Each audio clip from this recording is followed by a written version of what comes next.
আসসালামু আলাইকুম সুপ্রিয় দর্শক, আমি ক্যাপ্টেন হাসিফ হাসান খান সংলাপ প্রতিদিন অনুষ্ঠানে আপনাদেরকে সকলকে স্বাগত জানাচ্ছি। সুপ্রিয় দর্শক, গ্যাস সংকটে আজকে সারা দেশ বিপর্যস্ত, এটা আমরা সকলেই জানি, আমরা খবরের কাগজে এটা দেখছি। কিন্তু যেটা জানি না সেটা হলো এই সংকটটা আমাদের জন্য অনিবার্য ছিল কিনা, আমাদের এই সংকটকে এড়িয়ে যাওয়ার মতন সক্ষমতা আমাদের ছিল কিনা, সেই বিষয়টা জানবার জন্য বুঝবার জন্য আমরা আজকে দুইজন অতিথিকে আমন্ত্রণ জানিয়েছি। আমাদের সাথে রয়েছেন প্রফেসর ডক্টর বদরুল ইমাম স্যার, আপনাকে এনটিভিতে স্বাগত। সুপ্রিয় দর্শক, প্রফেসর বদরুল ইমাম একজন ভূতত্ত্ববিদ এবং 4 দশক ধরে এই জ্বালানি বিষয়ে গবেষণা করছেন। আমাদের সাথে আরও রয়েছেন professor doctor M Shamsul Alam sir, আপনাকে এনটিভিতে স্বাগত জানাচ্ছি স্যার। সুপ্রিয় দর্শক, প্রফেসর ডক্টর শামসুল আলম আমাদের একজন অভিভাবক এবং গত 4 দশক ধরে তিনি এই জ্বালানির বিষয় নিয়ে গবেষণা করছেন এবং ভোক্তাদের পক্ষে সবসময় তিনি কথা বলছেন। আমরা অনুষ্ঠান শুরুতেই এখনই জানতে পারলাম যে আমাদের মির্জা ফখরুল ইসলাম আলমগীর রাষ্ট্রপতি হয়েছেন। আমরা তাকে অভিনন্দন জানাচ্ছি এনটিভির পক্ষ থেকে। সুপ্রিয় দর্শক, আমরা আলোচনায় যাই। স্যার, প্রথমে আমি প্রফেসর বদরুল ইমাম স্যার আপনার কাছে যেতে চাই। স্যার, এখন দেখছেন যে স্যার আমাদের দেশে জ্বালানির সংকট, শত শত কারখানা বন্ধ হয়ে যাচ্ছে, বাসা বাড়িতে গ্যাস নাই, সিএনজিতে গ্যাস নাই, এর কারণ কি স্যার? দেখুন, এই গ্যাস নাই বা সংকট এটা কিন্তু নতুন সমস্যা না বাংলাদেশে। বাংলাদেশে যে পরিমাণ গ্যাস আছে, যে প্রাচুর্যটা আমরা জানি, একজন ভূতত্ত্ববিদ হিসাবে আমরা জানি যে দেশের মতো একটা দেশে গ্যাসের অভাব হওয়ার কথা না। এইটার সাথে আমি তুলনা করব, ধরেন নাইজেরিয়ার সাথে তুলনা করব, একই ধরনের, এরা যমজ ভাই। ওখানে তো প্রচুর গ্যাস তেল উত্তোলন হয়, তা আমরা এখানে উত্তোলন করতে পারি না। এখানে আমাদের দুর্বলতা আছে কিছু, আমাদের অনুসন্ধানের দুর্বলতা, আমাদের উত্তোলনের দুর্বলতা, সামগ্রিকভাবে কার্যক্রমের দুর্বলতা। যদি এটা না হতো তাহলে কিন্তু আমাদের গ্যাসের কোনো অভাব থাকতো না। এই অভাবটা মূলত আমি বলবো যে আমাদের নিজস্ব অবহেলাজনিত এবং অক্ষমতাজনিত কারণে এই ঘাটতি বা এই অভাবটা হয়েছে। মানে স্যার, আপনি বলতে চাচ্ছেন যে আমাদের গ্যাস আছে কিন্তু আমরা গ্যাসটা তুলি নাই, এরকম কিছু স্যার? এইরকমই বিষয় বলে আমরা মনে করি। কারণ পৃথিবী শুধু বাংলাদেশ না, এই ধরনের গঠন যেখানেই আছে, এটা ডেল্টা বলে, বদ্বীপ এরিয়া বলে, এটার সাথে তুলনা করেন নাইজার ডেল্টা, যেখানে প্রচুর গ্যাস তেল তৈরি হয়। ইউনাইটেড স্টেটসের গালফ কোস্ট, সেটা হচ্ছে পৃথিবীর অন্যতম বড় মানে গ্যাস তেলের আধার। তো এগুলো সব বদ্বীপ এলাকা। তো বাংলাদেশ বদ্বীপ তো কোনো বিচ্ছিন্ন অবস্থানে নাই, এটা একই ধরনের গঠন, এখানেও প্রাচুর্য থাকবে। এইটা না থাকাটা আমাদের দুর্বলতা। আমরা এটাকে যথার্থভাবে অনুসন্ধান, শনাক্তকরণ, উত্তোলন, এইটা আমাদের এই পথে আমাদের দুর্বলতা আছে। তো সেটা এখনো যদি আমরা কাটিয়ে উঠতে পারি, আমার বিশ্বাস যে বাংলাদেশ তো গ্যাসের অভাব হওয়া উচিত না, বরং আমি মনে করি বাংলাদেশ পক্ষে একটা গ্যাস এক্সপোর্টিং কান্ট্রি হিসাবে দাঁড়িয়ে যাওয়ার সম্ভাবনাটাও একটা রয়েছে, যদি আমরা সেই ধরনের কার্যক্রম করতে পারি। স্যার, আমরা একটু sir professor Shamsul Alam sir আপনার কাছে একটু যেতে চাই। স্যার বলেছেন যে আমাদের গ্যাস আছে এবং গ্যাসটা আমরা যদি সঠিকভাবে উত্তোলন করতে পারতাম তাহলে আমরা হয়তো গ্যাস এক্সপোর্টিং কান্ট্রিতে যেতে পারতাম। আমরা স্যার একটু ইতিহাস ধরে ধরে যেতে চাই। স্যার, আমরা 1955 সালে পাকিস্তান আমলে আমরা প্রথম গ্যাস পেলাম হরিপুরে স্যার, এবং 55 সাল থেকে 69 সাল পর্যন্ত আমরা স্যার 14টা গ্যাস ফিল্ড পেয়েছি স্যার পাকিস্তান আমলে। এবং 69 তো স্যার আমাদের হলো, 71 স্যার আমাদের যুদ্ধ হলো স্যার। যুদ্ধ হওয়ার পরে আমরা স্বাধীনতার পরে স্যার 72 থেকে স্যার আমাদের 75 একটা সময়, এই সময় কি স্যার আমরা কোনো গ্যাস অনুসন্ধান করেছিলাম? দেখেন, অনুসন্ধান বলতে যতটুকু তথ্য পাওয়া যায় তাতে গুরুত্ব দিয়ে অনুসন্ধানের ব্যাপারটি স্বাধীনতার পর কিছুটা হয়েছিল, কিন্তু সেটা শেষ পর্যন্ত ৭৪ সালের দিকে বলা যায় যে বিয়োগান্তক রাজনৈতিক পট পরিবর্তনের পরে বিষয়টি গুরুত্ব হারিয়ে ফেলে। স্যার ওই সরকারের আমলেও যে গ্যাস পাওয়া গিয়েছিল সেই সময়েও গ্যাস এক্সপোর্টের কথা উঠেছিল। তারপরে ৯৪ সালের দিকে এসে মোটামুটি বেশ কিছু আইওসির কন্ট্রাক্ট হলো, গ্যাস কিছু পাওয়া গেল। আর তখনই বোধহয় বদরুল ইমাম ভাই ভালো বলতে পারবেন, বিবিআনার গ্যাসগুলো তখনই বড় আকারের গ্যাস ক্ষেত্র পাওয়া গেল, রিজার্ভ পাওয়া গেল। কিন্তু তারপরে ধরেন ৯৬ শেষের দিকে আমি যখন চিটাগং চুয়েটে গেলাম, তখন দেখলাম যে বেশ কিছু গ্যাস বিদেশি কোম্পানিরা ওই এলাকায় অনুসন্ধান করছিল। কিন্তু যখন গ্যাস এক্সপোর্টে তোড়জোড় চড়ছিল পাইপলাইনে, এবং অলরেডি পাইপলাইন বসানোর কাজ শুরু হয়ে গিয়েছিল, ইউনিকল ভারতে গ্যাস নিয়ে যাচ্ছিল, তারপরে ভোলার গ্যাস ইউনিকলের দিয়ে বিদ্যুৎ উৎপাদন করে সে বিদ্যুৎ কেনারও তড়জোড় চড়ছিল, অর্থাৎ আইওসি আইপিপি হওয়ার চেষ্টা করছিল। এইসব উদ্যোগ যদি তখন বাধাবিঘ্ন না পেত, তাহলে গ্যাস এক্সপোর্ট করার মতো গ্যাস যে আমাদের আছে সেটা কিন্তু ওইসব কোম্পানির কার্যক্রমে বোঝা যাচ্ছিল, কিন্তু গ্যাস দিয়ে ব্যবসাটা তারা করতে চাচ্ছিল। সেই ব্যবসাটা নিয়ন্ত্রণ করার সক্ষমতাটা সরকারের সার্বভৌমত্ব ক্ষমতার কৌশলগত জায়গায় সরকার সফল হয়নি। আইওসিকে যে নিয়ন্ত্রণ করা, বিনিয়োগকারীকে যে নিয়ন্ত্রণ করা, এবং তাদের নিয়ন্ত্রণ করতে হলে মানে শক্তিশালী একটা রেগুলেটরি কাঠামোগত শক্তি দরকার, সেই শক্তিতে শক্তিশালী হয়ে উঠতে পারেনি। এবং কারিগরি দক্ষতা সক্ষমতা, যেটা বদরুল ইমাম ভাই তার কথায় বলেছেন, যে এই যে গ্যাস না পাওয়া, আজকের যে সংকট, আজকে যে গ্যাস রপ্তানি হওয়ার কথা, রপ্তানি হওয়ার মতো আমাদের গ্যাসের ব্যাপারে আমরা এত সমৃদ্ধ, এবং রপ্তানি হচ্ছিল, যদি ব্যবসাটা তাদের হাতে দিয়ে উন্মুক্ত করে দেওয়া যেত তাহলে রপ্তানি হতে থাকতো। মানে নেপাল থেকে ভারতে আপনার বিদ্যুৎ রপ্তানি করার মতোই, হাইড্রো বিদ্যুতের। কিন্তু সেই সব জিনিস, সুযোগ, আমাদের সেই সব সম্ভাবনা, আমাদের সেই সব সৌভাগ্য দুর্ভাগ্যে পরিণত হয়ে গেল 10 সালের পরে। সেটা হঠাৎ করে রাতারাতি টান নিয়ে ফেললো গ্যাস। রপ্তানি নয়, রপ্তানি যেহেতু মানুষ করতে দেবে না, টাটার প্রজেক্ট বাতিল হয়ে গেল, পাইপলাইনে গ্যাস রপ্তানির সুযোগ বন্ধ হয়ে গেল, ইউনিকল চলে গেল, এইসব ব্যবসা যেহেতু হবে না, এই দেশের গ্যাস তুলে এই দেশের মানুষের বিক্রি করে সে কতকাল ধরে এই ব্যবসা করবে, সে রাতারাতি বিক্রি করে সে টাকা তুলে নিয়ে চলে যাবে, সে সুতরাং চলে গেল। তো এই যে ব্যাপার, তারপরে কয়লা এশিয়া এনার্জি তুলতে পারলো না, কারণ সে উন্মুক্ত খনি বানাবে, রপ্তানি করবে, এসব হলো না। তো এই যে এইমস অ্যান্ড অবজেক্টিভ নিয়ে বিদেশি বিনিয়োগকারীরা এইভাবে একটা তাদের প্ল্যান তৈরি করেছিল, ব্লু প্রিন্ট তাদের ছিল, সেখানে যেহেতু ব্যাঘাত ঘটলো, সুতরাং আমাদের রাতারাতি আমরা কেমন করে যেন ভোজবাজির মতো কাণ্ড ঘটে গেল, আমরা রপ্তানিকারকের জায়গায় আমরা আমদানিকারক দেশে পরিণত হয়ে গেলাম। স্যার আমি একটু প্রফেসর বদরুল ইমাম আপনার কাছে আসতে চাই। আমাদের ডেটা যেটা আমরা ইতিহাস থেকে দেখি, যে স্বাধীনতার পরে ৭২ থেকে স্যার ৭৪ সাল পর্যন্ত যে সময়টা, বঙ্গবন্ধু শেখ মুজিবুর রহমানের সময়টা স্যার, তখন ডক্টর কামাল হোসেন একটা অ্যাক্ট করেছিলেন, পেট্রো বাংলা অ্যাক্ট ১৯৭৪, এবং সেই সময় আপনার একটা পিএসসির আন্ডারে বঙ্গোপসাগরে গ্যাস অনুসন্ধান হয়েছিল স্যার। এবং ওই সময় যে ঘটনাটি ঘটেছিল, যে মাত্র 18 কোটি টাকা দিয়ে তিনি 5টি গ্যাস ফিল্ড কিনেছিলেন, যেটা আপনার শেল অয়েল কোম্পানির কাছে ছিল স্যার।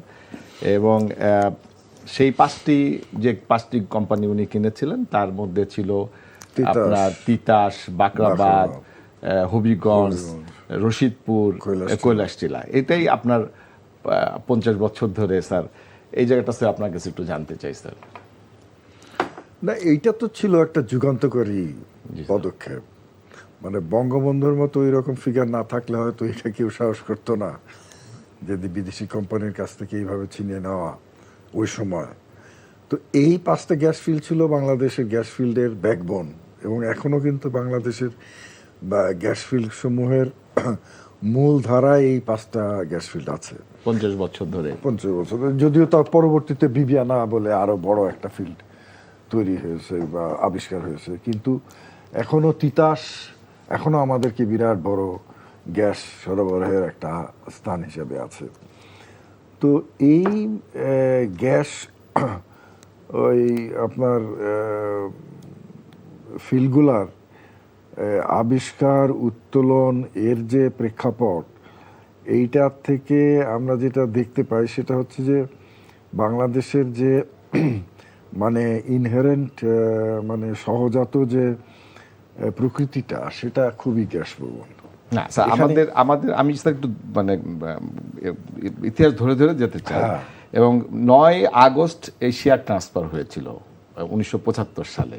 এই 5টা কোম্পানির যে শেয়ারটা স্যার, সেটা 9 আগস্ট হস্তান্তর হয়েছিল 1975, এবং আমরা তার 6 দিন পরে বঙ্গবন্ধুকে হারাই। এরপরে স্যার জিয়াউর রহমান যখন আসলেন, সাধারণত আমরা দেখি যে একটা সরকার একরকম কাজ করে, আরেকটা সরকার এসে সেটা উল্টায় দেয়। কিন্তু জিয়াউর রহমান এসে যেভাবে ওই আওয়ামী লীগ সরকার যেভাবে কাজ করেছিলেন, উনি সেই পথকে অনুসরণ করেছিলেন, এবং তিনি যেটা করেছিলেন রাইট ম্যান রাইট প্লেসে, যে আশফাক আলী খান যিনি 1955 সালে যে এই এক্সপ্লোরেশনের সাথে ছিলেন, তাকে নিয়ে জ্বালানি উপদেষ্টা বানিয়েছিলেন।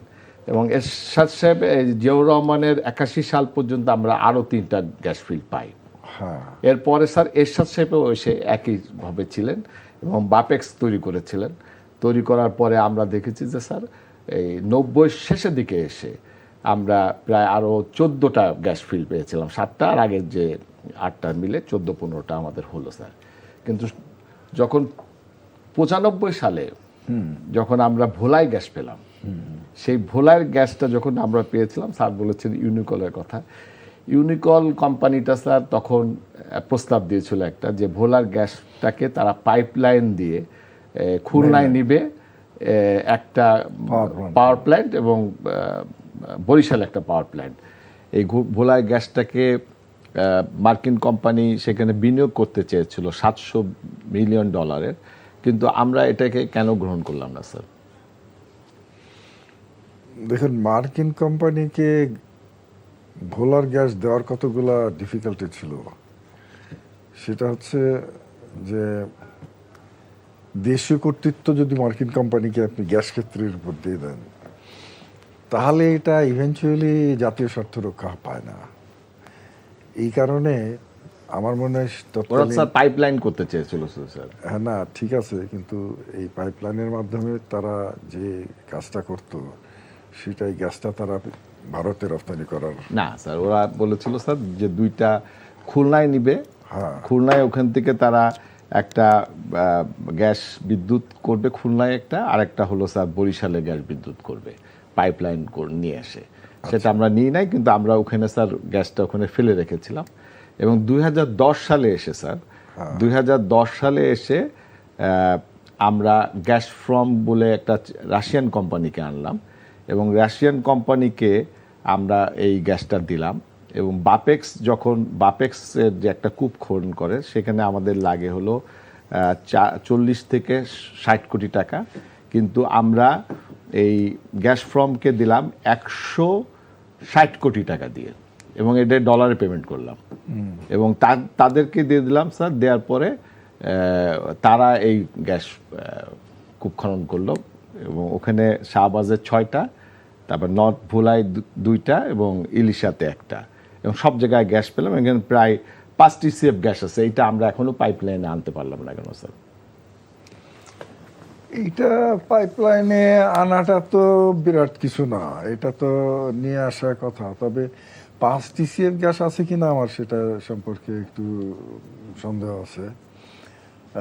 সেখানে 2 TCF গ্যাস কনফার্ম করা হয়েছে, 2 TCF 3 TCF থাকতে পারে ম্যাক্সিমাম। সেটা পাইপলাইনে আনলে কি স্যার আজকের এই বিপর্যয় হতো কিনা স্যার? না, অবশ্যই সেটা যদি পাইপলাইনে আমরা নিয়ে আসতে পারতাম, সেটা তো অবশ্যই আমাদের জন্য খুব একটা ভালো সুফল বয়ে নিয়ে আসতে পারে। এত বেশি পরিমাণ গ্যাস পাইপলাইনের তৈরি করার জন্য জাস্টিফাইড, কারণ আপনি যদি বেশি গ্যাস না পান তাহলে তো পাইপলাইন করার কোনো জি। জাস্টিফিকেশন থাকে না। তো সেটা সম্ভব ছিল যদি মানে যৌক্তিকতা ছিল সেইটা, কিন্তু সেটা হয়নি। কেন আপনি বলছেন যে এটা ইউনিকল করতে চেয়েছিল বলে করতে চায়নি? ইউনিকল করতে চেয়েছিল স্যার 95 সালে। হ্যাঁ। তখন ইউনিকল অ্যাকচুয়ালি স্যার ওই বিবিয়ানাতে গ্যাস এক্সপ্লোরেশনে ছিল। পরে ইউনিকল এটা কনভার্টেড হয়ে যায় শেভরনে, শেভরনে কনভার্টেড হয়ে যায়।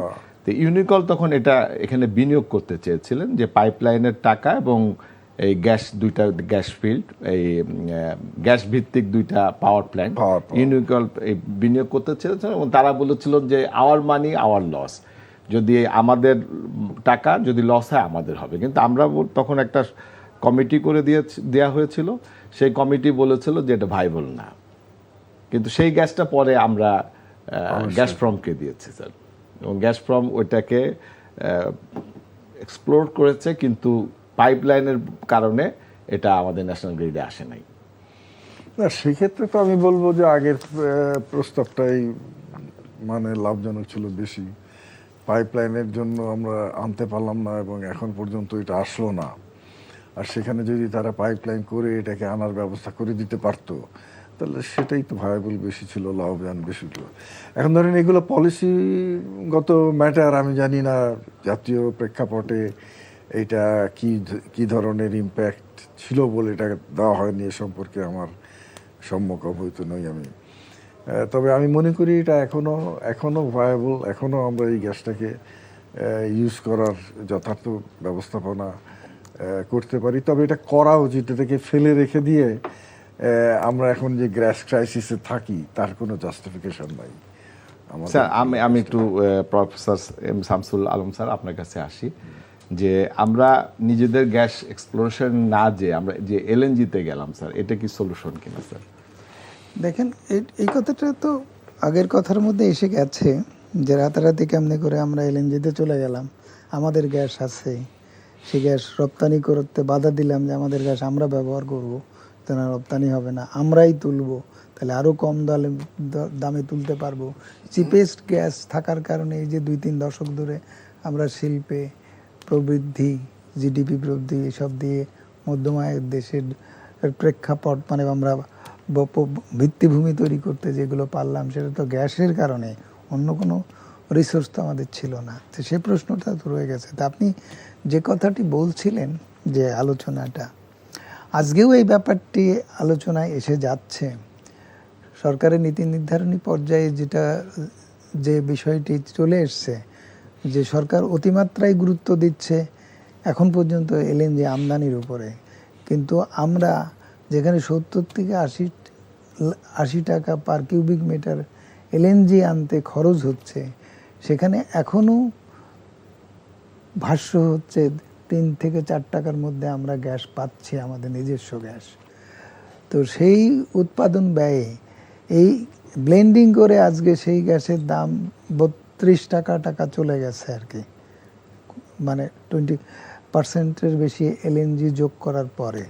এখন এরপরে এলএনজি আরও যোগ করলে গ্যাসের দাম আরও বাড়তে থাকবে।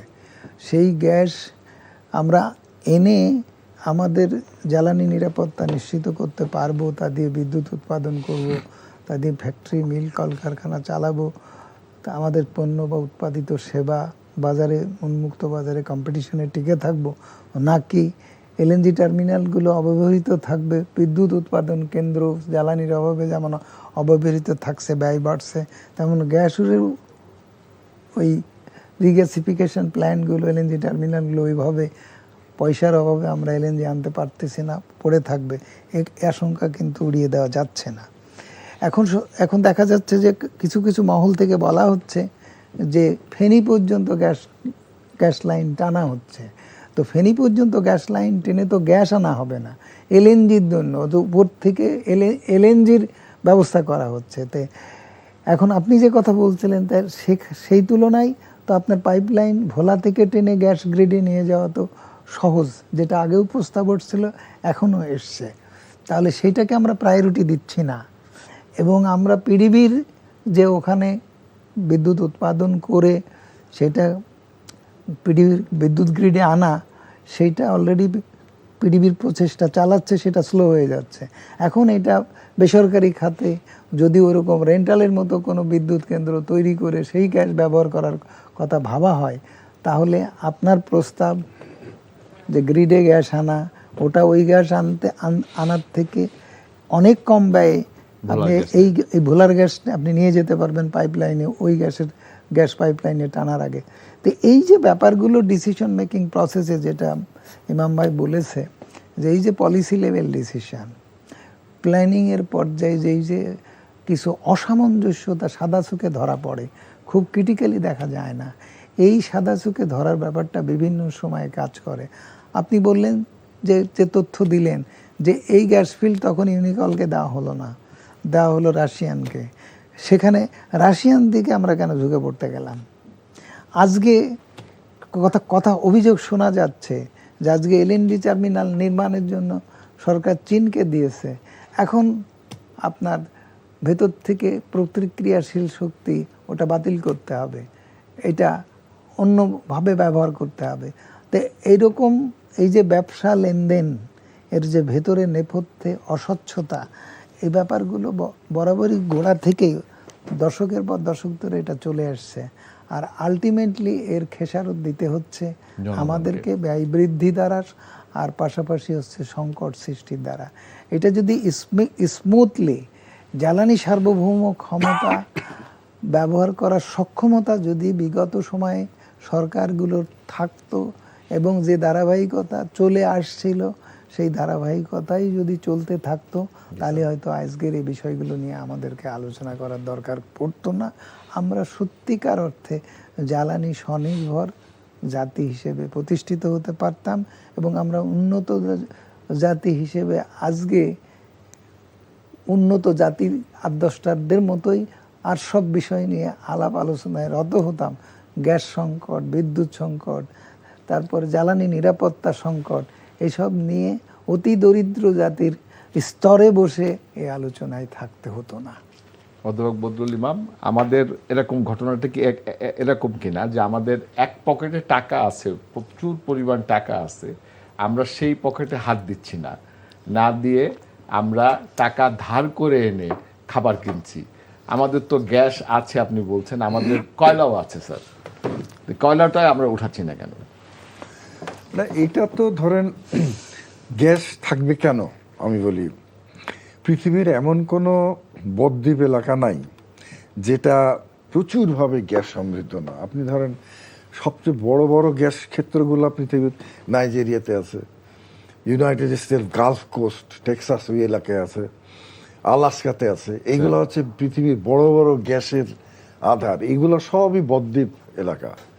তো সেই হিসাবে বাংলাদেশ তো পৃথিবীর সবচেয়ে বড় বদ্বীপ, তো সেই হিসাবে আমরা ধরেই নিতে পারি যে বাংলাদেশে প্রচুর গ্যাস আছে।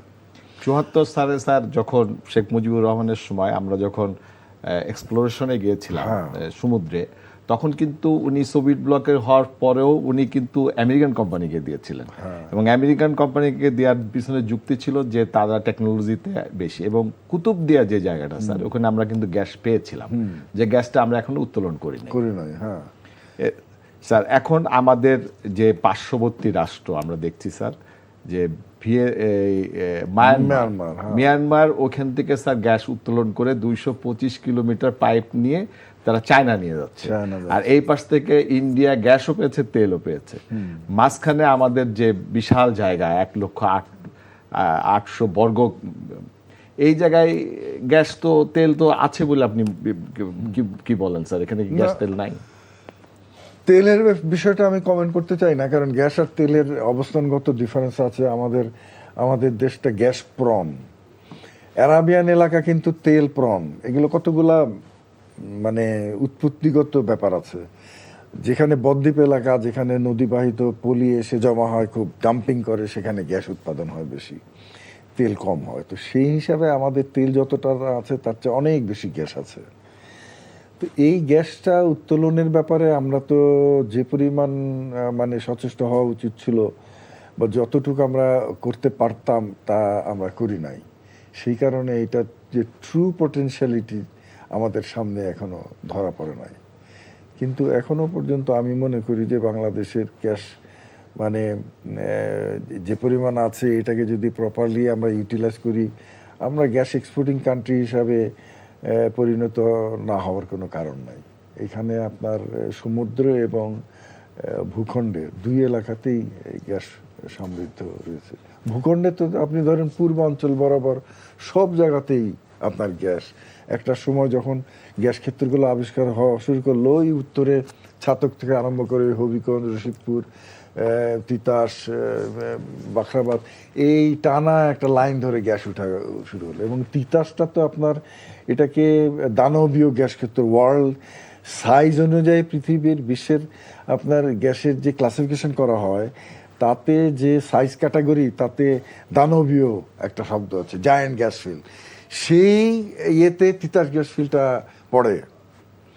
সুতরাং আমাদের এখানে গ্যাস ফিল্ড থাকবে, বিরাট গ্যাস ফিল্ড থাকবে, আধিক্য থাকবে, এটা তো ভৌগোলিক বা ভূতাত্ত্বিকভাবে প্রতিষ্ঠিত। এটা আর কি অস্বীকার করার কোনো উপায় নাই। সমস্যা হচ্ছে আমাদের নিজস্ব কার্যক্রমের দুর্বলতা, অক্ষমতা বলেন, দুর্বলতা বলেন, এটা সিদ্ধান্তহীনতা স্যার, সিদ্ধান্তহীনতা। আমরা ট্যাংরা টিকায় যেটা দেখলাম ছাতকে, স্যার ছাতকে গ্যাস ফিল্ড, গ্যাস উঠাতে যেখানে একটা বিপর্যয় হয়েছিল নাইকো, এবং গ্যাস পুড়েছে স্যার, কিন্তু সেখানেও তো গ্যাস আছে এখনো। আছে, অবশ্যই আছে। ছাতকে আপনার নাইকো যে গ্যাস ফিল্ডটা পুড়িয়েছিল, এটা তো খুবই মানে একদম ছেলেমেয়েভাবে পুড়িয়েছিল। এটা এমন না যে আপনার খুব জটিল একটা কিছু ভাবে এটা দুর্ঘটনাটা ঘটেছে। এখানে আপনার নিয়ম হলো গ্যাস যখন আপনি তুলবেন, আপনি পাইপলাইনে কেসিং দেবেন। কেসিং ছাড়া যদি আপনি গ্যাস তুলেন, এটা গ্যাস বার হয়ে ফেরে। ওরা ঠিকমতো কেসিং দেয়নি, তো সেই কারণে তো দুর্ঘটনাটা ঘটেছে। তো এখন ধরেন সেই ধরনের দুর্ঘটনা বাংলাদেশে অবশ্য আরও দু একটা ঘটেছে, কিন্তু এই ধরনের তো ঘটনা খুব কম। বাংলাদেশে বাপেক্সের কথাই যদি ধরেন বা পেট্রোবাংলার কথা ধরেন, তাদের বরং এফিসিয়েন্সি আমি বলবো অনেক ক্ষেত্রে বিদেশি কোম্পানির, এই সমস্ত ভুইফোর বিদেশি কোম্পানির চেয়ে অনেক বেশি। বাপেক্সে কখনো এই ধরনের দুর্ঘটনা ঘটায় নাই, এই নাইকো যেটা ঘটিয়েছে। তো এই ক্ষেত্রে আমরা যেটা মনে করি যে বাংলাদেশের গ্যাস ক্ষেত্রগুলোকে ওয়েল ম্যানেজ করার জন্য বাংলাদেশের আমাদের দক্ষতা রয়েছে। এটাকে আরও যথেষ্টভাবে এর উন্নয়নে সচেষ্ট হলে আমাদের গ্যাস সংকটটা এখন যেটা আছে সেটা থাকা উচিত না। এখানে গ্যাস আছে এবং উত্তোলন করার ক্যাপাবিলিটিও আমাদের আছে, দুটোই আছে, কিন্তু আমাদের সিদ্ধান্ত নেওয়ার লোক নাই, সিদ্ধান্ত এবং ব্যবস্থাপনার অভাব রয়েছে। প্রফেসর শামসুল, আপনি সবসময় কনজিউমারদের পক্ষে কথা বলেন, তা আমরা দেখি যে সিদ্ধান্তের ভুলের কারণে আমাদের এই যে বিদ্যুতের দাম বেড়ে যায় স্যার, যাকে ইচ্ছা একটা পাওয়ার ফিল্ড দিয়ে দেওয়া হয়, তারপরে স্যার এই যে চুরি হয়, এগুলো সব কিছু যখন একটা বড় ধরনের টাকা ব্যয় হয়, এই টাকাকে উঠানোর জন্য তারা বিদ্যুতের বিল বাড়িয়ে দেয় স্যার। এটার ব্যাপারে আপনি কিছু? দেখেন, আগে যে কথাটা বলছিলেন যে সাতক ওয়েস্টের এক্সপ্লোরেশন হলো দুইবার, যেটা ইমাম ভাই বলছিলেন যে একবার হলো, যেটা কেসিং না থাকার কারণে এভাবে তো এক্সপ্লোরেশন হয় না, স্ট্যান্ডার্ড প্র্যাকটিসের মধ্যে পড়ে না। আদালতে স্যার আমরা কিছু টাকাও পেয়েছি, তো এইসব ব্যাপার স্যাপার তো ছিল, কিন্তু এইসব জায়গা থেকে যেটা ভাবার ব্যাপার বা দুশ্চিন্তার ব্যাপার, যে সেই জিনিসটাকে আমরা কিভাবে হ্যান্ডেল করলাম, যে ছাতকের এই গ্যাস, এর ট্যাংরা টিলায় এই গ্যাসে দেখা গেল যে নাইকো আমাদের বিরুদ্ধে এক্সিডে মামলা করে সে আমাদেরকে $25 মিলিয়ন ক্ষতিপূরণ আদায়ের মামলায় জিতে আসলো।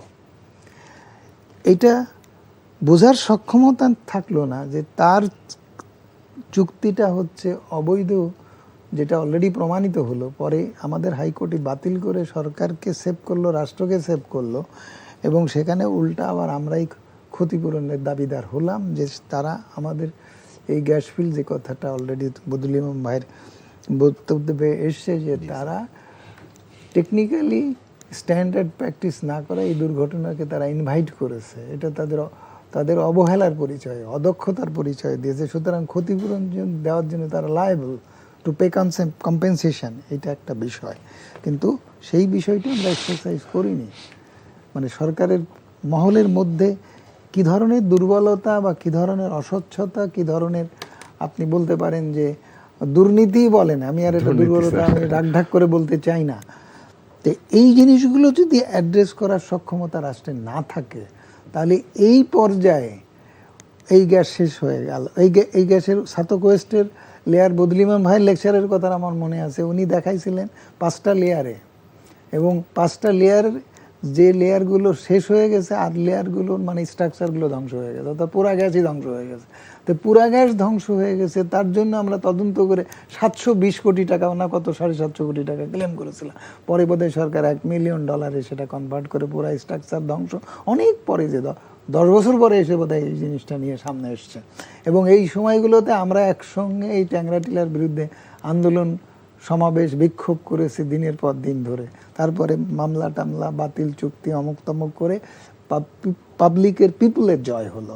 এখন সাতক ইস্টে ভার্জিন গ্যাস ফিল্ড 1 TCF বলা হচ্ছে সেখানে সঞ্চয় আছে, এটা ভালো করে ক্লিয়ার করতে সেখান থেকে কেন আনছি না, আমরা কেন LNG নিয়ে কথা সেটাকে বলছি কেন? গ্রিডে যাচ্ছি না, সেটাকে চাপা রেখে আমরা LNG একেবারে কিনছি। এলএনজি দিকে চলে গেলাম, এটা নিয়ে কথাই বললাম না। এখন শোনা যাচ্ছে না যে সেটা এক্সপ্লোর হবে।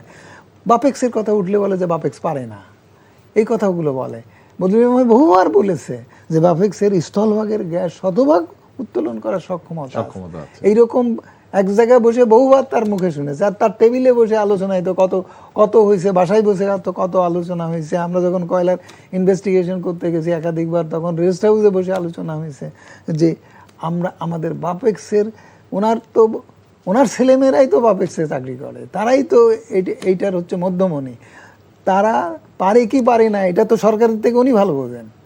তো উনি বলতেছেন যে আমরা তাদের উপরে শতভাগ রিলাই করতে পারি। তাহলে একটা gas field, potential gas field, prospect আছে এরকম গ্যাস ফিল্ড, তাদেরকে একটা দিলাম না কেন?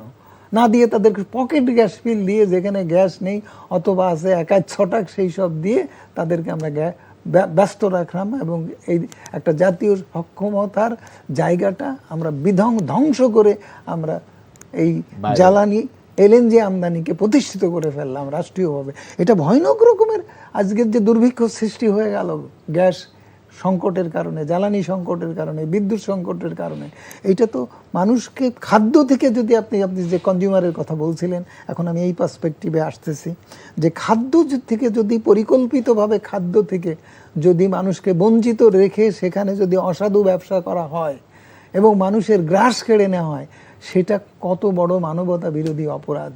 আর জ্বালানি থেকে মানুষকে বঞ্চিত করে, যে দেশের জ্বালানি সম্পদ রয়ে গেছে, যারা জ্বালানি রিসেস্ট কান্ট্রি হতে পারে, স্বনির্ভর হতে পারে, সে দেশের মানুষেরকে এইরকম জ্বালানি বুভুক্ষা শিকার করে, আমদানি নির্ভর করে, তাদেরকে জ্বালানি সংকটে ফেলে, এইরকম ভাবে ডলার ক্রাইসিসে ফেলে ঋণগ্রস্ত করে তাদেরকে পথে বসানো, যারা বসিয়েছে তারা কি মানবতা বিরোধী অপরাধী হবে না? আর আমি আপনার প্রফেসর বদরুল ইমাম আপনার কাছে একটু আসতে চাই। স্যার বলেছেন যে বাপেক্স আপনারই ছাত্র এবং বাপেক্স আমাদের এই গ্যাস উত্তোলনের জন্য যথেষ্ট যোগ্যতা সম্পন্ন ছিল। আমরা দেখলাম স্যার এই 2000 সালের পর্যন্ত স্যার আমাদের মোটামুটি আমরা একই লাইনে ছিলাম, এবং আমরা আমাদের নিজস্ব যে সম্পদ, স্রষ্টা দেওয়ার সম্পদ, মহান আল্লাহ এটা আমাদের গরিব একটি রাষ্ট্রকে দিয়েছে, প্রচুর পরিমাণ গ্যাস এবং কয়লা আমাদের আছে। এটা উত্তোলনের জন্য শেখ মুজিবুর রহমানের সরকার থেকে শুরু করে জেনারেল জিয়া এবং এরশাদ সাহেবও একইভাবে ছিলেন। কিন্তু 2000 সালের পরে আমরা একটা দেখলাম যে একটা গ্রুপ বলা শুরু করলো যে বাংলাদেশে আর গ্যাস নাই স্যার, এই ধরনের একটা প্রচারণা শুরু করলো। তখন আপনাকে আমরা দেখেছি যে স্যার আপনি এককভাবে এর বিরোধিতা করেছেন এবং আপনি বলেছেন যে না, আমাদের প্রচুর পরিমাণ গ্যাস আছে, আপনি বারবার বলেছেন, কিন্তু সেটাকে কর্ণপাত করা হয় নাই। একসময় যখন গ্যাসের সংকট হলো তখন আমরা যে এলএনজি কিনলাম এবং এলএনজির দিকেই আমরা এখনো আছি।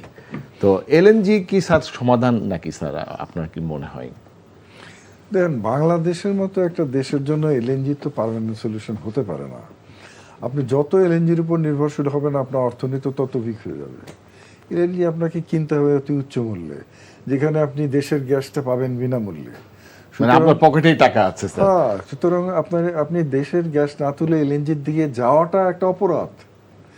আমরা জানি পৃথিবীর যে কোনো ডেল্টা এরিয়া, আমরা বদ্বীপ বলি, এটা গ্যাস সমৃদ্ধ, এটা বাই নেচার, এটার উৎপত্তিগতভাবেই এখানে প্রচুর গ্যাস থাকে মাটির নিচে। আপনার এমন কোনো বদ্বীপ এলাকা নাই, আপনার নাইজেরিয়া বদ্বীপ বলেন, ইউএফ গালফ কোস্ট, আলাস্কা, ইন্দোনেশিয়া, এগুলো সব বদ্বীপ এলাকা, তার মানে এর ভিতরে গ্যাস তৈরি হয়ে বসে আছে। বেঙ্গল ডেল্টা, বাংলা বঙ্গবদ্বীপ পৃথিবীর সবচেয়ে বৃহত্তম বদ্বীপ, এখানে গ্যাস থাকবে এটা তো মানে জাস্ট একটা টেক্সট বুক এক্সাম্পল। এটা নিয়ে তো দ্বিধা দ্বন্দ্ব থাকার কিছু নাই। কিন্তু এখানে আমার মনে হয় একটা দুষ্টু চক্র আছে আমাদের দেশে, যারা দেশের স্বার্থের চেয়ে অন্য স্বার্থকে প্রাধান্য দেয়। তারা চায় না যে দেশীয়ভাবে এই গ্যাসগুলো, সম্পদগুলো উঠে দেশ স্বনির্ভর হোক। তাদের কারসাজিতে আমরা কিন্তু আমাদের নিজের দেশের যে সম্পদগুলা, সেইটাকে প্রকৃতভাবে উত্তোলন করার পথে এগিয়ে যেতে পারি নাই। তবে আমার মনে হয় এখনো যে সব শেষ হয়ে গেছে তা না, এখনো আমাদের বর্তমান সরকারের কিন্তু স্যার 5 মাস চলে গেছে, হ্যাঁ, আমরা কন্ট্রাক্ট ছাড়াই আমরা এলএনজি আমদানি করছি। কিন্তু আমরা যদি কন্ট্রাক্ট ছাড়াই আমাদের যে বড় বড় বিদেশি কোম্পানিগুলো আছে, আমরা চিনি এদেরকে, এদের সক্ষমতাও জানি, এদেরকে কেন আমরা কন্ট্রাক্ট দিয়ে স্যার মাঠে নামায় দিতে পারছি না? 5 মাস হয়ে গেল, আমরা কেন সিদ্ধান্ত নিতে পারছি না স্যার? এইটা দেখেন দুটো জিনিস, একটা হচ্ছে দূরদর্শিতার অভাব, আর একটা হচ্ছে ব্যাড ইন্টেনশন। আমি বলতে চাই না যে সরকারের ব্যাড ইন্টেনশন আছে, কেন থাকবে? সরকার তো এই দেশের সরকার, হয়তো স্যার এই বিষয়টা জানেও না স্যার, হয়তো বা, কিন্তু এটা তো পেট্রো বাংলায় স্যার এখনো চেয়ারম্যান নাই, আমরা শুনছি। যাই হোক, কিন্তু সেটা তো কাম্য না। পেট্রোবাংলার কাজই তো দেশের গ্যাস সম্পদকে স্বনির্ভরভাবে গড়ে তোলা। সেটা যদি না করতে পারে তাহলে পেট্রোবাংলা থাকে কেন? তো পেট্রোবাংলার অস্তিত্বের দরকার নাই। বিদেশি কোম্পানিরা আসুক, তারা তাদের মতো কাজ করুক, তাদের এখান থেকে গ্যাস তুলে নিয়ে চলে যাক। তো এইটা আমাদের নিজস্ব দুর্বলতা, নিজস্ব গাফলতি এটা আছে, এটা আমাদের বুঝতে হবে। এবং আমি এখনো মনে করি যে বাংলাদেশের যে গ্যাস সম্পদ, এটাকে ঠিকমতো ম্যানেজ করার মতো মানে আর্থিক এবং মানে সক্ষমতা, কারিগরি সক্ষমতা, এটা দুটোই বাংলাদেশের নিজস্ব আছে।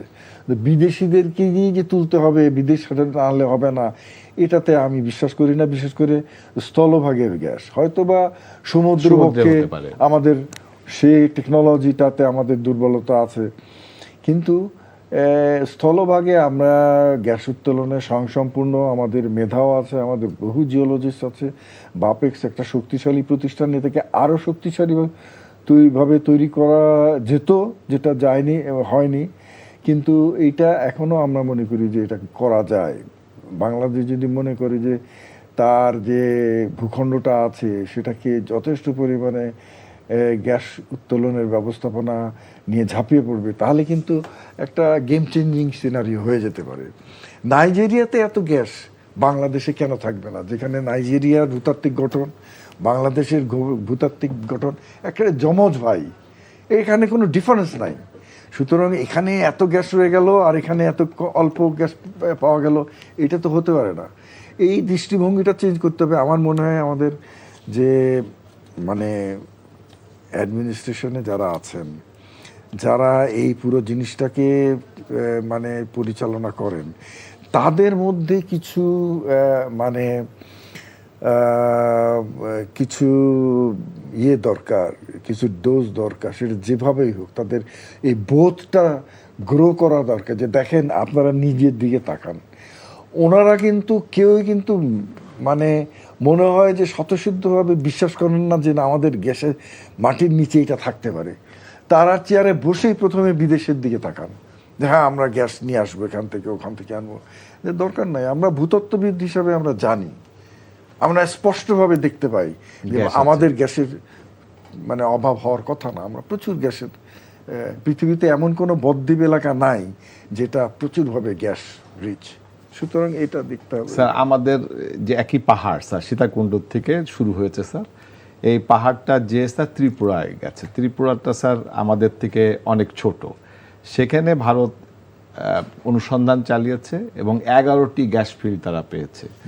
আমাদের বান্দরবন, খাগড়াছড়ি, সীতাকুণ্ড থেকে এই জায়গাটা ত্রিপুরার থেকে অনেক বড়।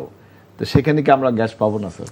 আমি আপনাকে কিন্তু প্রথমেই বলেছি 96-এ আমি রাজশাহী, এখনকার দিদেন রাজশাহী বিআইটি, এখন রুয়েট বলে, সেখান থেকে আমি চুয়েটে যাই, নতুন চাকরি নিয়ে সেখানে চাকরি করতে যাই।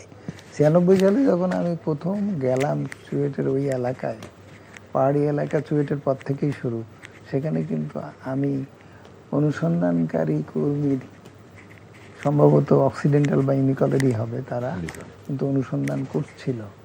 তখন একদিকে গ্যাস পাইপলাইনে যাচ্ছে, ভারতে রপ্তানি হবে, আর তারা সব একেবারে বলতে পারেন যে মাঠে ময়দানে এক্সপ্লোরেশন টিম লেগে গেছে, খুব খননের কাজে লেগে গেছে, তাবু টাবু খাটাচ্ছে, সব সার্ভে টার্ভে চলতেছে, ইত্যাদি ইত্যাদি।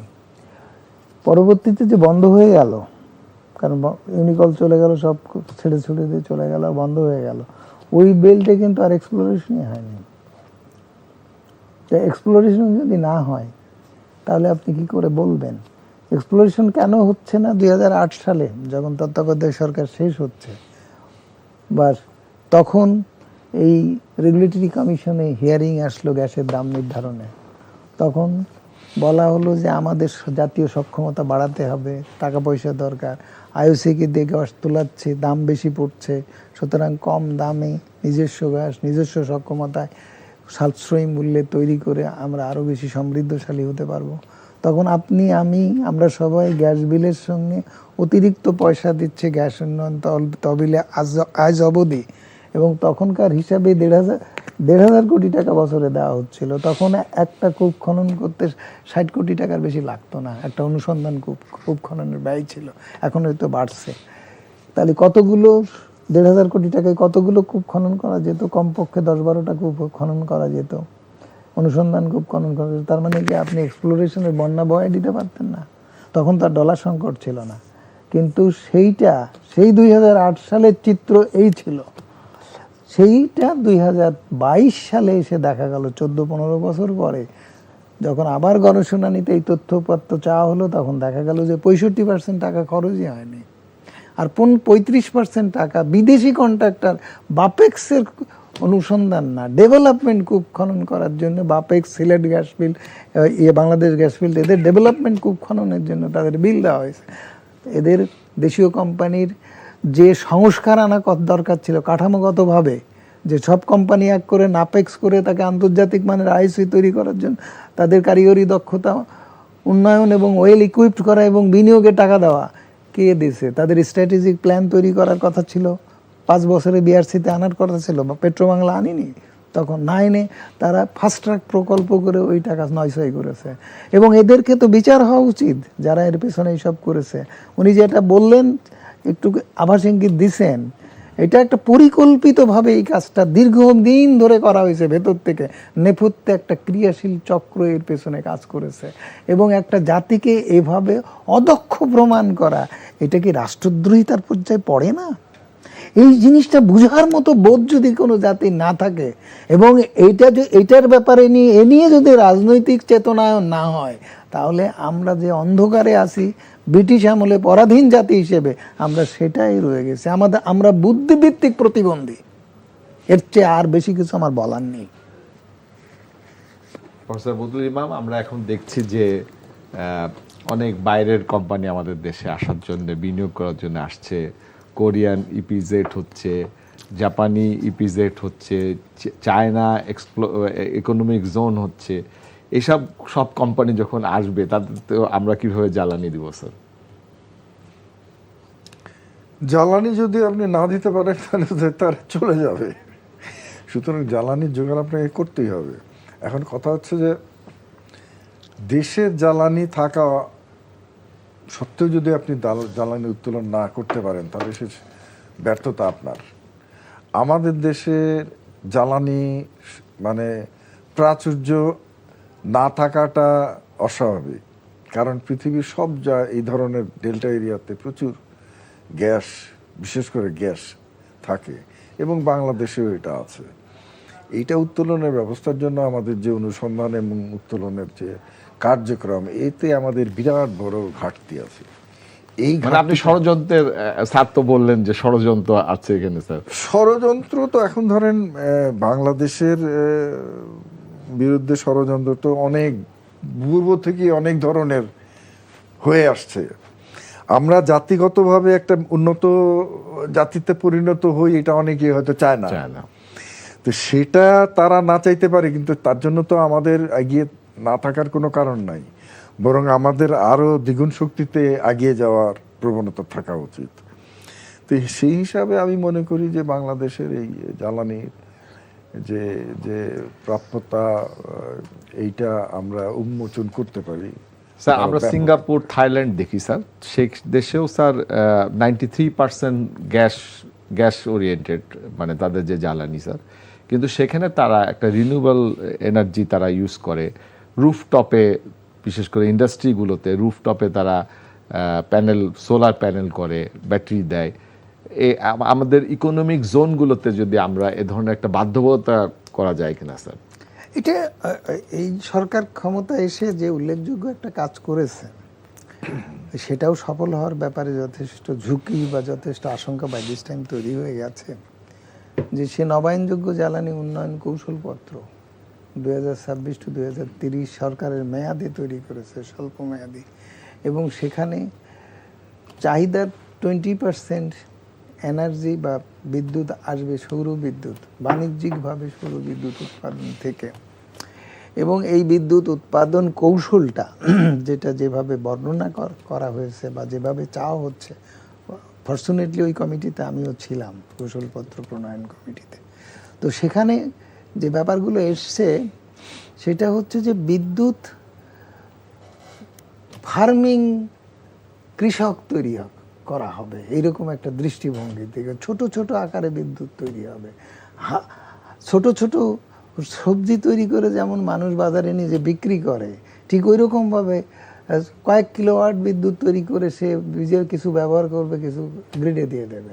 একেবারে গ্রামে গঞ্জে ডিস্ট্রিবিউশন লাইনে দেখা যাচ্ছে যে বিদ্যুৎ দিচ্ছে, কিন্তু সেই জায়গাটা বিদ্যুৎটা সরকারকে কিনে নিতে হবে। এবং সরকার যদি এই বিদ্যুৎ কিনে নেয়, এবং সেটা তো স্যার বৈদেশিক মুদ্রা লাগবে স্যার। না, সেটা বৈদেশিক মুদ্রা না, আপনি যে স্যার প্যানেলগুলো যে আনবেন স্যার, প্যানেলে বৈদেশিক মুদ্রা লাগবে, কিন্তু যেটা আমাদের আছে স্যার, আমাদের টাকায় আছে। আমি শেষ করি। প্রশ্ন হচ্ছে যে এই বিদ্যুৎ যখন আপনি এভাবে তৈরি করবেন এবং সবাই সবার মতো করে তৈরি করে নিজে কিছু ব্যবহার করবে, গ্রিড থেকে সে কিছু নেবে, তারপর সারপ্লাস বিদ্যুৎ গ্রিডে চলে যাবে, সরকার কিনবে, সরকারের এই কেনার কৌশলের জায়গাটা অস্পষ্ট রয়ে গেছে। দ্বিতীয় প্রশ্ন হচ্ছে যে গ্রিড বিদ্যুৎ নিয়ে যে ব্যবসাটা হয়েছে, হাজার হাজার কোটি টাকা লুণ্ঠন হয়ে গেছে, এখনো হচ্ছে, পাচার হয়েছে সব, এইসব তার নতুন কথা না, মানে সাজানো কথা না, গল্প না, এটা বাস্তবতা। এই বিদ্যুৎ নিয়েও সেই ব্যবসার ক্ষেত্র তৈরি হয়েছিল। সরকার 31টা LOI বাদ দিয়েছে। এই বিদ্যুতের দাম এখনো 10 টাকা থেকে 15 টাকার মধ্যে পড়ছে। ব্যবসায়িক জায়গা থেকে এই অবস্থা তৈরি হয়েছে। কিন্তু এখন সরকার যে সমস্ত আপনার কর ছাড় দিছে, সেসব দিয়ে এখন ওই বিদ্যুতের দাম যেখানে ভারতে পড়ে 3 টাকা 80 পয়সার প্লাস মাইনাস ধরেন এরকম এই রেঞ্জে, পাকিস্তানে পড়ে 3 টাকা 90 পয়সার আশেপাশে, বাংলাদেশে 4 টাকার আশেপাশে পড়ছে। এই বিদ্যুৎ যদি সরকার 7 টাকা দিয়ে কেনে, বেঞ্চমার্ক প্রাইস সেভ করে দেয়, এবং 7 টাকা প্রাইসের আপার সিলিংয়ের মধ্যে যদি কম্পিটিশন করে, তাহলে সেই কম্পিটিটিভ ওয়েতে বিডিংয়ে ডেভেলপার, বিনিয়োগকারী সবই কিন্তু বাংলাদেশের এই সেক্টরে তৈরি হয়ে গেছে। এইটাকে ট্রান্সপারেন্ট ওয়েতে প্রতিযোগিতা নিশ্চিত করে এইরকমভাবে প্রাইসিং পলিসির আওতায় যদি সরকার গাইড করতে পারে, রেগুলেট করতে পারে, তাহলে সরকার বিদ্যুতের দাম তার মেয়াদে নামিয়ে আনতে পারবে এবং ভর্তুকি সাশ্রয় করতে পারবে, ভর্তুকি কম্পেনসেট করতে পারবে। এইটা হচ্ছে মৌলিক কথা। এবং সরকার যদি যেটা হয়নি আদৌ, সেটা হচ্ছে যে ইফিসিয়েন্সি ইমপ্রুভমেন্ট, কনজারভেশন ইমপ্রুভমেন্ট, এইগুলো ইমপ্রুভ করে সরকার 10 থেকে 15% গ্রিড বিদ্যুতের ব্যবহার রিডিউস করতে পারে, তাহলে ধরেন 30% বিদ্যুতের ব্যয় নিয়ন্ত্রণ এবং বিদ্যুৎ সাশ্রয় করে বৈদেশিক মুদ্রা নিয়ন্ত্রণ করার বিষয়টি সরকারের হাতে রয়ে গেছে। এরপরে আসেন যে আমরা হিসাব করে দেখাচ্ছি যে সরকারের লুণ্ঠনমূলক ব্যয় মিটাতে যে ভর্তুকি দিতে হচ্ছে এখন পর্যন্ত 40-42 হাজার কোটি টাকা, আমাদের বিদ্যুতের দাম বেড়ে গেছে। তো এইগুলো সরকার মোকাবেলা করার জন্য পুরা সাপ্লাই চেনে যেখানে যেখানে ভ্যালু অ্যাড হয়ে ব্যয় বাড়াইছে, মুনাফা বাড়াইছে, সে সমস্ত জায়গাগুলো রিভিউ করে যদি কমিয়ে আনে তাহলে প্লাস মাইনাস 45 হাজার কোটি টাকা সরকার অনায়াসে কমায় নিয়ে আসতে পারে। আমরা সেই সব ব্যাপারগুলোকে একেবারে পুঙ্খানুপুঙ্খরূপে হিসাব করে দেখিয়ে দিয়েছি। এই অবস্থাগুলো যদি সরকার করে তাহলে তো সরকারের আমলে আর বিদ্যুতের দাম বাড়ানোর দরকার পড়ে না। আর এলএনজি আমদানিটা যা হচ্ছে 1000 MMCFD পার ডে, আর সেই সরকারের মেয়াদে বাড়ানো দরকার নেই। তাহলে আপনি যা ব্যয় বাড়ায় সেটা আপনি নিয়ন্ত্রণ করে ফেললেন। আর কয়লা আমদানি বাড়িয়ে কয়লা উৎপাদনের জন্য যে বিদ্যুৎ আপনি উৎপাদন ক্ষমতা তৈরি করেছেন তা পুরোপুরি ব্যবহার করেন, সেখানে আপনি আরও কয়লা থেকে 10-20-15% বিদ্যুৎ উৎপাদন বেশি করতে পারবেন। তা যদি করতে পারেন তেল বিদ্যুৎ আপনি ফেজ আউট করে দেন, তেল বিদ্যুৎ আর তৈরি করার দরকার নেই, যেটা সবচেয়ে ব্যয়বহুল বিদ্যুৎ, যা বিদ্যুতের দাম বাড়াচ্ছে। তাহলে সেটা যদি করে ফেলেন তাহলে আপনার টেনিওরে আর বিদ্যুতের দাম বাড়ানোর দরকার হবে না, ইকোনমি স্টেবল হয়ে যাবে। ইকোনমি যে সাস্টেইনেবিলিটির যে আজকে বড় ধরনের ঝুঁকিতে পড়েছে এবং বিপর্যস্ত অবস্থায় হয়ে গেছে, আপনি সেটাকে সামাল দেওয়া না, আপনি সেটাকে উত্তরণ ঘটাতে পারবেন, তুলে আনতে পারবেন। ডেথ বেডে যে এনার্জি সিকিউরিটি, সেই এনার্জি সিকিউরিটিকে আপনি লাইভ দিতে পারবেন, প্রাণবন্ত করতে পারবেন। আবার আপনি মানুষকে স্বপ্ন দেখাতে পারবেন যে এই প্রগ্রেসের মধ্য দিয়ে আপনি মধ্যম আয়ের দেশে প্রবেশ করতে যাচ্ছেন, এখন আর সময়ের মাত্র না, দৌড়গোড়ায় নক করতেছেন। তাহলে এই জায়গাগুলো না করে আপনি এলএনজি আমদানির জন্য এত উন্মাদনার দরকারটা কি? স্যার আপনি তার বলতে চাচ্ছেন যে স্যার রিনিউয়েবল এনার্জিটা সাথে এখন সরকারের জন্য, আমি তো এই কথাটাই বলছি, সরকারের জন্য আজকে আশীর্বাদ হয়েছে এই সংকট। কারণ সরকারের হাত দিয়ে এই সংকট নিষ্পত্তি হবে না, এই সংকট নিরসন হবে, সরকার উত্তরণ ঘটাবে, সরকার সফল হবে, সব ক্ষেত্র প্রস্তুত, শুধু সিদ্ধান্ত দেওয়া, স্টেপগুলো নেওয়া। সেই সাথে আমাদের যে নিজস্ব যে গ্যাস আছে স্যার, গ্যাসের ব্যাপারটা তো থাকলোই, যে আলোচনা তো হয়েই গেছে। আপনি আনেন এবং এই গ্যাসের যে আজকে যে বৃদ্ধি, যে ব্যবহার, সে ব্যবহার কমিয়ে আনেন, কমিয়ে এনে গ্যাস, নিজস্ব গ্যাসের ব্যবহার বাড়ানো না, বৃদ্ধি করে না, ব্যবহার দীর্ঘায়িত করেন। এবং কম দামের জ্বালানি মিশ্রণে যদি আপনি গ্যাসকে দীর্ঘায়িত করেন ব্যবহারটা, তাহলে আপনি জ্বালানির মূল্য বৃদ্ধি নিয়ন্ত্রণ করতে পারবেন, পাশাপাশি আপনি বিদ্যুতের উৎপাদন ব্যয় নিয়ন্ত্রণ করতে পারবেন। আমাদের আজকে সময় আর নাই, আমরা শেষ করতে হচ্ছে স্যার। আপনাদের দুজনকেই অসংখ্য ধন্যবাদ এনটিভিতে সময় দেওয়ার জন্য। সুপ্রিয় দর্শক, আপনারা শুনছিলেন আমাদের দুইজন বরেণ্য জ্বালানি বিশেষজ্ঞ, তারা সরকারকে একটা গাইডলাইন দেখাচ্ছিলেন যে কিভাবে আমরা এই সমস্যার সমাধান করতে পারি। প্রফেসর বদরুল ইমাম জোর দিয়ে বলছেন যে এটা আমাদের প্রচুর পরিমাণ গ্যাস, প্রাকৃতিক গ্যাস আছে এবং কয়লাও আছে। তা প্রাকৃতিক গ্যাস আমাদেরকে উত্তোলন করতে হবে, সেই সাথে রিনিউয়েবল এনার্জির কথা স্যার বলেছেন। এই দুইটা নিয়ে যদি আমরা আগাতে পারি আগামীতে, তাহলে আমাদের সমস্যার সমাধান হবে। সুপ্রিয় দর্শক, আমরা আজকে এখানেই শেষ করছি। আবার দেখা হবে নতুন কারোর সাথে। ততদিন ভালো থাকবেন, সুস্থ থাকবেন, এনটিভির সাথেই থাকবেন। আসসালামু আলাইকুম।